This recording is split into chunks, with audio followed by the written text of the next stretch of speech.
बरसात का जो मौसम है इसमें क्या सावधानी रखें, तो इसमें ये जो वातावरण होता है इसमें कोई भी प्रकार का वायरस बहुत जल्दी पनपता है। ये सबसे कॉमनेस्ट जगह है कि जहाँ से वो वायरस हमारे शरीर में एंट्री कर देता है। तो अभी कोई भी बैक्टीरियल इन्फेक्शन हो, वायरल इन्फेक्शन हो, इससे बचे कैसे, हमारी प्रतिकार शक्ति कैसे ठीक रहे। अभी हम कहेंगे कि आपको घूमने जाओ, टहलने जाओ, तो बहुत बार संभावना नहीं होती क्योंकि वातावरण वैसा नहीं है। बरसात होती है तो टहलना मिलना मुश्किल हो जाता है। अगर हम बस सूर्य प्रकाश मिलना मुश्किल हो जाता है। हमारे आजू बाजू में ही मिल जाएंगे। उससे भी ऐसी चीज़ बता रहा हूँ, आपका पूरा इम्यूनिटी इतना बढ़िया रहेगा। अगर मानो वायरस लगेगा भी तो आपको इस हद तक तो ले ही नहीं जाएगा पक्का।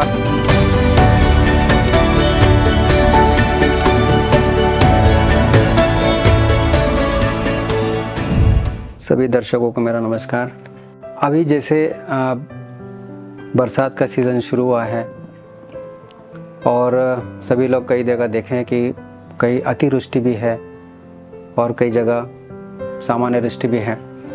पर अभी जैसे दिन शुरू हो जाते हैं, बरसात के दिन शुरू हो जाते हैं, तो स्वाभाविक है कि सभी का मतलब जनरली सभी वातावरण में जो बदलाव होता है इसके कारण कई लोगों की प्रतिकार शक्ति थोड़ी कम हो जाती है। जैसे पर प्रतिकार शक्ति कम होने से क्या होता है कि स्वाभाविक इन दिनों में वायरस बैक्टीरिया तुरंत पनपते हैं क्योंकि उनके अनुकूल वातावरण होता है। और उनके अनुकूल वातावरण होने से जिनकी प्रतिकार शक्ति अगर कम है तो उनके शरीर में तुरंत वो वायरस या बैक्टीरिया जो होते हैं वो अटैक करते हैं और उसके अनुरूप फिर उनके अंदर लक्षण दिखाई देते हैं। तो स्वाभाविक है सबके मन में तो ये प्रश्न आएगा कि भाई ये बरसात का सीज़न है, बरसात का जो मौसम है इसमें क्या सावधानी रखें ताकि हमारी प्रतिकार शक्ति बरकरार रहे, अच्छी रहे, ताकि हमें बार बार कोई इन्फेक्शन होने के अगर चांसेस हो तो वो ना हो। तो ऐसा क्या किया जाए कि जिसमें हमारी प्रतिकार शक्ति व्यवस्थित रहे। स्वाभाविक है हम रख सकते हैं कि ऐसे प्राकृतिक भी कोई चीज़ें होती कि जिसमें हम अगर इस तरह से करें तो हमारी प्रतिकार शक्ति बाकायदा अच्छी हो सकती है। जैसे सबसे पहले जैसे नमी। अभी देखो बरसात के सीज़न में वातावरण में एक तरह की नमी होती है, आर्द्रता बहुत ज़्यादा होती है।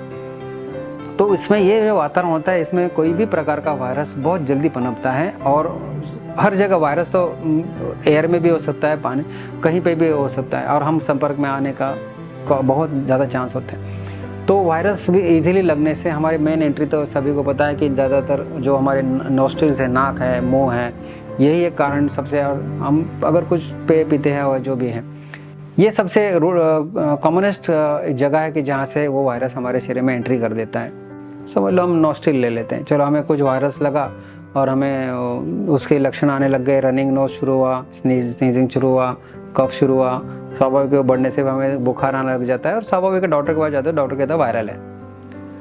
तो अभी कोई भी बैक्टीरियल इन्फेक्शन हो, वायरल इन्फेक्शन हो, इससे बचे कैसे, हमारी प्रतिकार शक्ति कैसे ठीक रहे। देखो ये बिल्कुल बहुत अच्छी इसके लिए तरीके हैं अगर आप करो तो। स्वाभाविक है जो लोग प्राणायाम योगा वगैरह जो जानते हैं उन्होंने तो वो जरूर करने हैं।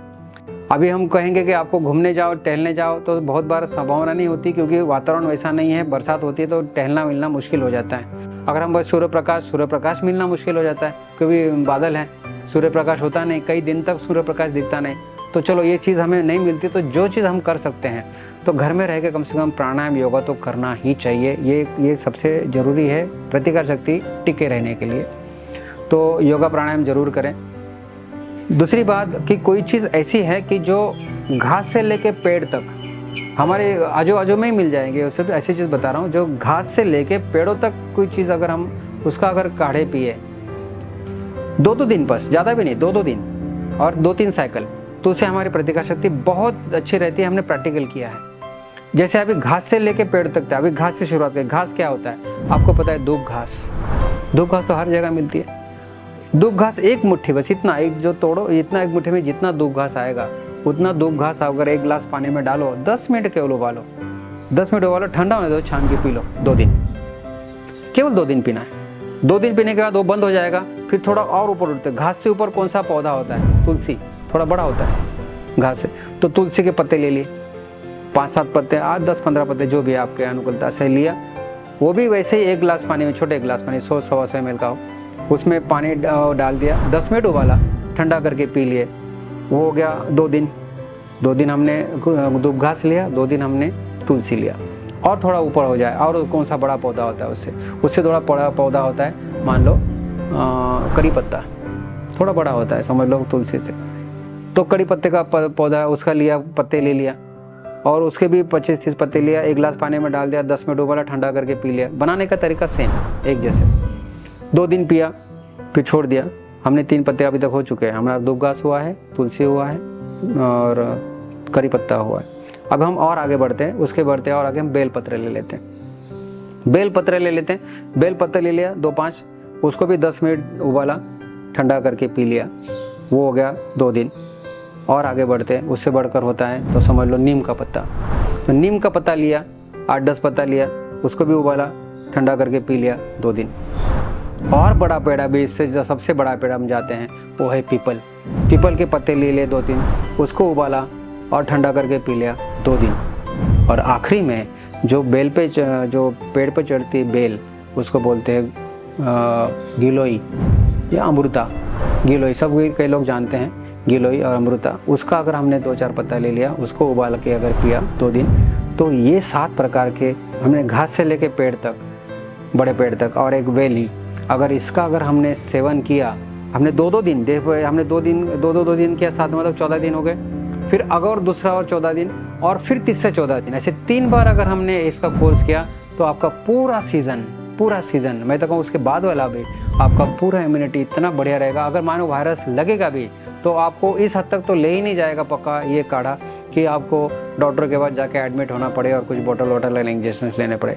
अगर हो भी जाए तो थोड़ा 2-4 दिन अगर होके अगर आप घरेलू उपचार करें तो भी आप ठीक हो सकते हो। ये आप ज़रूर इन बरसात के दिनों में करना, और ये से इम्यूनिटी आप टिकाए रखना।